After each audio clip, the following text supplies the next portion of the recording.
Assalamualaikum warahmatullahi wabarakatuh. Perkenalkan, nama saya Nur Rahman, calon guru penggerak angkatan 7 dari SMA Negeri 1 Kramat, Kabupaten Tegal. Pada video kali ini, saya akan memaparkan jurnal refleksi dwi mingguan untuk modul 1.1. Saya menggunakan metode 4F ya, yaitu facts, feelings, findings, dan future. Atau kalau dalam bahasa Indonesia biasanya fact itu peristiwa, feelings perasaan, findings itu pembelajaran, dan future itu penerapan. Kita mulai dari yang pertama, yaitu fact.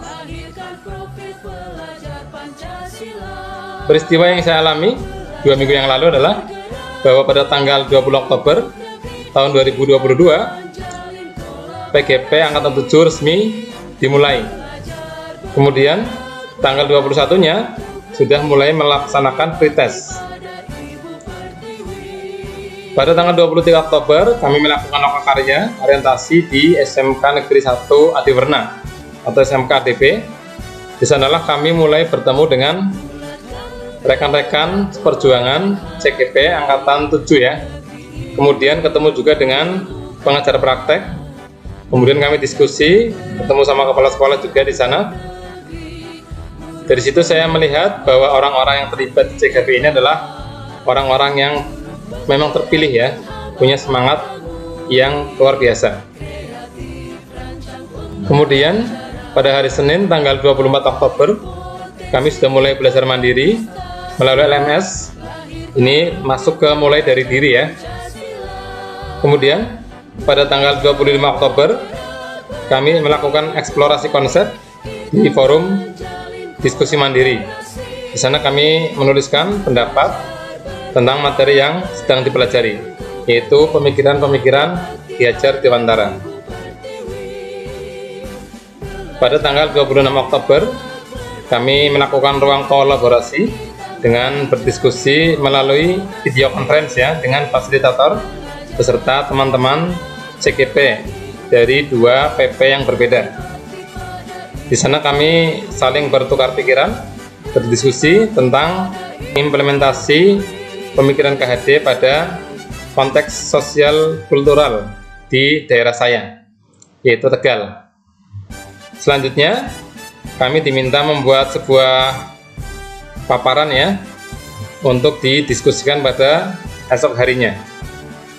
Pada tanggal 27 Oktober, ruang kolaborasi yang kedua, masing-masing kelompok mempresentasikan hasil diskusi yang dilakukan pada hari sebelumnya. Ini juga sangat menarik, di mana kami bisa saling melengkapi ya, antara kelompok satu dengan kelompok yang lainnya. Berikutnya mulai tanggal 31 Oktober sampai tanggal 3 November, kami diberi waktu untuk membuat demonstrasi kontekstual tentang pemikiran KHD. Kali ini saya membuat dalam bentuk komik yang saya buat menjadi sebuah video. Kemudian tanggal 3 November ada elaborasi pemahaman bersama Ibu Sri Kurniawati. Ini beberapa kelas bergabung ya. Di sana kami juga berdiskusi dan mendapatkan ilmu-ilmu baru yang melengkapi ilmu-ilmu kami sebelumnya. Kemudian pada tanggal 5 November saya sudah menyelesaikan tugas koneksi antar materi, sudah saya unggah di LMS. Kemudian pada tanggal 6 November saya juga sudah membuat jurnal refleksi dwi mingguan yang saya sudah tuliskan di LMS. Kemudian saya mencoba memvideokan jurnal refleksi 2 mingguan saya, dan ini tidak diperintah ya, ini inisiatif saya sendiri. Ini adalah peristiwa yang saya alami selama 2 minggu. Kita sampai ke F yang kedua, yaitu feelings ya. Bagaimana perasaan saya menghadapi minggu yang begitu padat ini ya.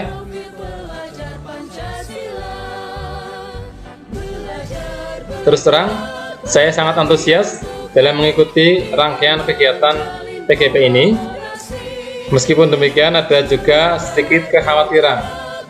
Apakah saya mampu mengikuti jadwal yang cukup padat dan tugas-tugas yang lumayan menguras waktu dan energi, karena kami juga tetap masih mengajar di sekolah dengan segala macam tetek bengeknya ya, buat ulangan, mengoreksi, dan seterusnya.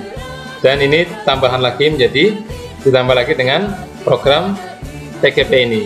Tapi alhamdulillah dengan niat yang kuat, dengan strategi yang tepat ya, alhamdulillah akhirnya so far so good ya, dapat mengikuti semua rangkaian kegiatan di LMS termasuk mengerjakan tugas-tugasnya, insya Allah tepat waktu. Saya juga merasa sangat beruntung mendapat fasilitator yang sangat baik, yaitu Bapak Khairul Zaman. Beliau selalu mengingatkan kami tentang kegiatan dan tugas yang harus kami lakukan, sehingga kami dapat mempersiapkan lebih awal. Beliau juga sangat ramah orangnya ya, ketika Vikon kami bisa merasakan beliau bisa membimbing, menuntun kami, menghargai semua pendapat peserta yang berdiskusi. Terima kasih Pak Khairul Zaman.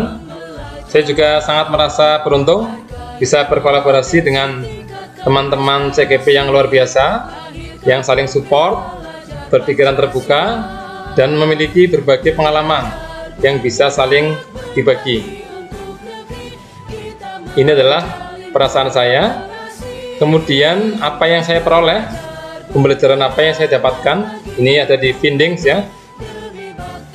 Setelah mempelajari pemikiran-pemikiran KHD, saya mendapatkan banyak sekali pengetahuan tentang filosofi pendidikan.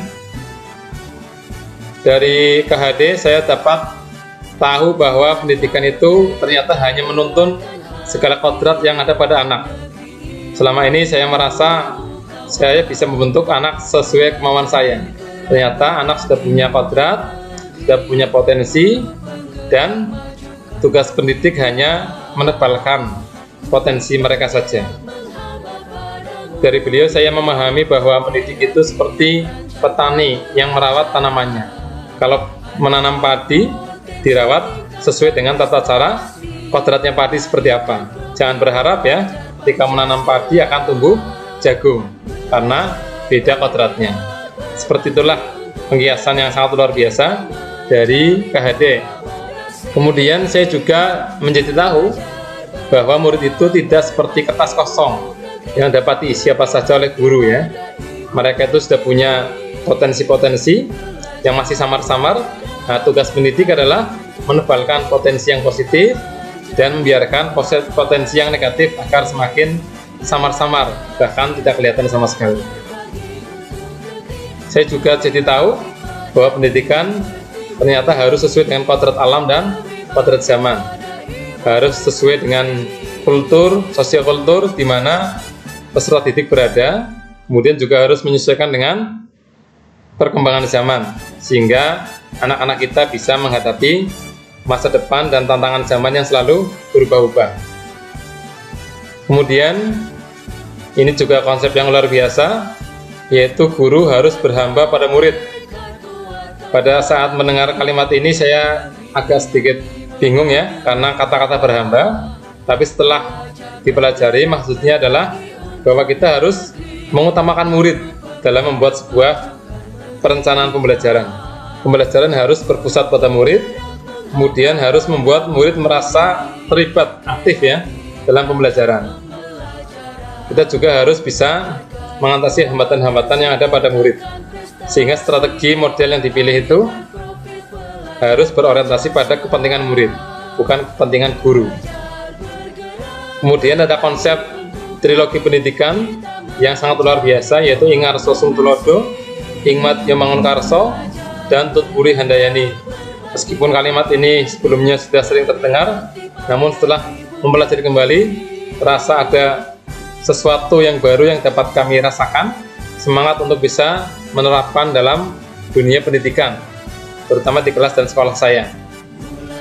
Setelah mempelajari dan mendapatkan ilmu di modul 1.1, kami berencana menerapkannya ya di dalam kelas dan sekolah saya. Jadi kami sedikit demi sedikit mulai mencoba menerapkannya di kelas dan sekolah saya.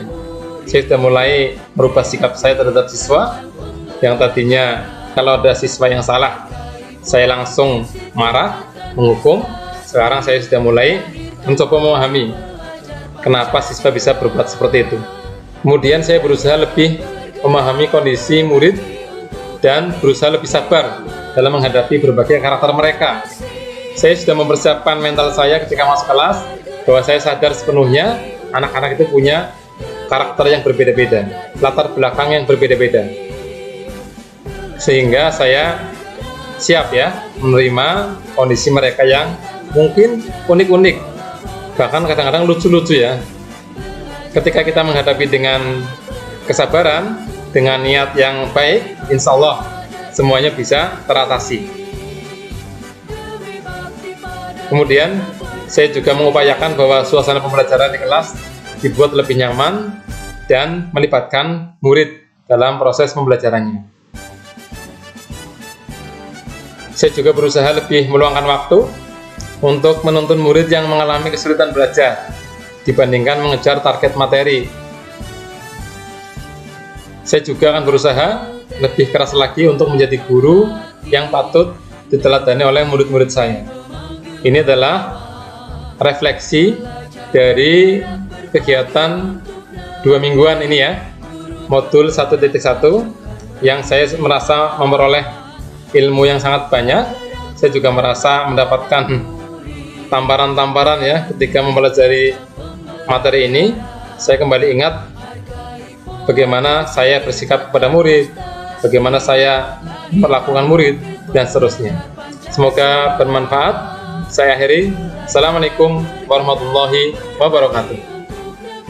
Kita menjalin kolaborasi, belajar, bergerak, berbagi untuk negeri, demi bakti pada